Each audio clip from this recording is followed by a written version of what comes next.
సవాళ్లు ప్రతి సవాళ్ల రాజకీయం ఇప్పట్లో ముగిసేలా అయితే కనిపించడం లేదు. ఆ హీట్ ను కంటిన్యూ చేసేలా రోజుకో ఎపిసోడ్ బిల్డప్ అవుతూనే ఉంది. రీసెంట్ గా అమరవీరుల స్తూపం వద్ద హరీష్ రావు చేసిన ఒక హంగామా ఎపిసోడ్ కు మరింత ఎలివేషన్ ఇచ్చింది.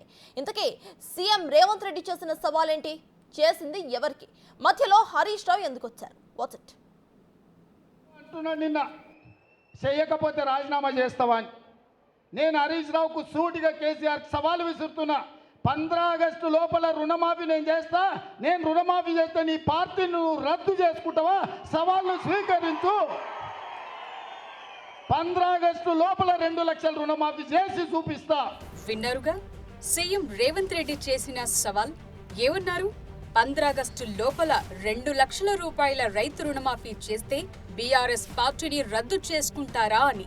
దానికి హరీష్ రావు ఏమన్నారో ఇప్పుడు చూద్దాం. నేను అడుగుతా ఉన్నా, ఏకకాలములో ఆగస్టు 15వ తేదీ నాడు ఈ 39,000 కోట్ల రుణమాఫీ నువ్వు చేయకపోతే నీ పదవికి రాజీనామా చేయడానికి నువ్వు సిద్ధంగా ఉన్నావా అని నేను అడుగుతా ఉన్నా.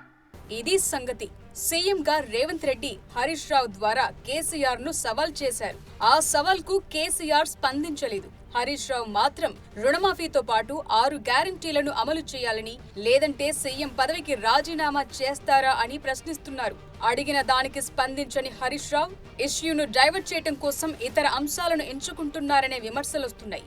నువ్వు ఎన్నైనా ప్రశ్నించు, నేను మాత్రం చెప్పాలనుకున్నదే చెబుతాను అన్నట్టు హరీష్ రావు తీరు ఉందంటున్నారు.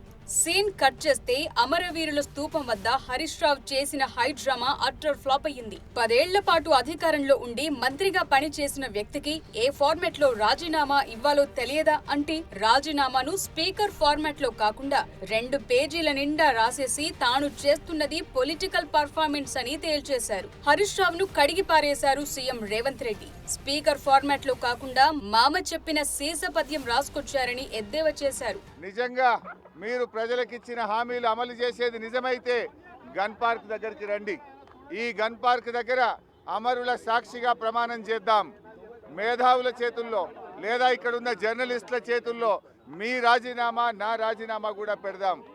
ఆగస్టు 15లోగా ఏకకాలంలో 2 లక్షల రుణమాఫీ 100 రోజుల్లో అమలు చేస్తామన్నాయి.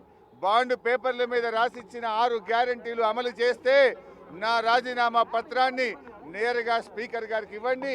నేను మళ్ళీ ఉప ఎన్నికల్లో పోటీ కూడా చెయ్యను అని ఇప్పటికే స్పష్టంగా చెప్పాను.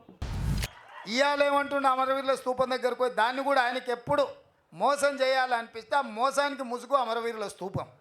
దాన్ని వెనకాల దాచుకొని అబద్ధాలు చెప్తాడు. ఇన్ని రోజులు ఎప్పుడైనా అమరవీరుల స్తూపం కాడిపోయిందా?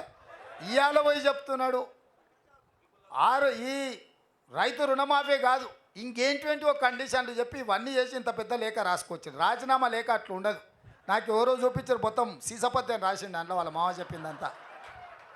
రాజీనామా లేఖ ప్రిస్క్రైబ్డ్ ఫార్మెట్లో స్పీకర్ గారు ఒక ఫార్మెట్ ఇస్తాడు. దాంట్లో ఒక్క పదము పొల్లు పోయినా ఆ కాగితమే చెల్లదు. మళ్ళీ ఈయన సీసపద్యం అంతా రాసుకోవచ్చండి. సీసపద్యం రాజీనామా పత్రం చెల్తుందా? పెద్ద తెలివి అనుకుంటుండే ఆయన. హరీష్ రావు రాజీనామా ఎపిసోడ్ పై నెటిజన్లు లాజికల్ గా కొన్ని ప్రశ్నలు సంధిస్తున్నారు. హరీష్ రావు రాజీనామా లేఖ స్పీకర్ ఫార్మాట్ లో ఎందుకు లేదని ప్రశ్నిస్తున్నారు.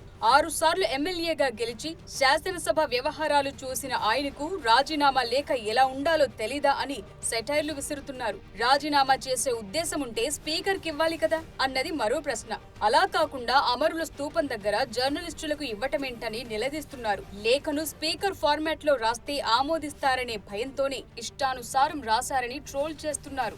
2 లక్షల రుణమాఫీ చేస్తే బీఆర్ఎస్ పార్టీని రద్దు చేస్తారా అని సీఎం ప్రతి సవాల్ విసిరితే దానిపై స్పందించలేదని మండిపడుతున్నారు. హరీష్ రాజీనామా డ్రామా మొత్తం పబ్లిసిటీ స్టంట్ గా అభివర్ణిస్తున్నారు. బీఆర్ఎస్ అధిష్టానాన్ని సైతం డైలమాలో పడేశారని కొందరి వెర్షన్. లేని తలనొప్పి తెచ్చిపెట్టారని కామెంట్ చేస్తున్నారు. హరీష్ రావు రాజీనామా డ్రామా ఫెయిల్ అవటంతో కేసీఆర్ స్పందించాల్సిన అనివార్య పరిస్థితి ఏర్పడిందని అభిప్రాయపడుతున్నారు. ఈ ఎపిసోడ్ తో బీఆర్ఎస్ లో మరింత పట్టు సాధించేందుకే అనే విమర్శలు వెల్లువెత్తుతున్నాయి. 2 లక్షల రుణమాఫీ చేస్తే పార్టీ మూసేస్తారా అని స్పష్టంగా సీఎం సవాల్ విసిరితే దాని గురించి మాట్లాడకుండా ఇంత డ్రామా చేస్తున్నారేంటని సెటైర్లు విసురుతున్నారు.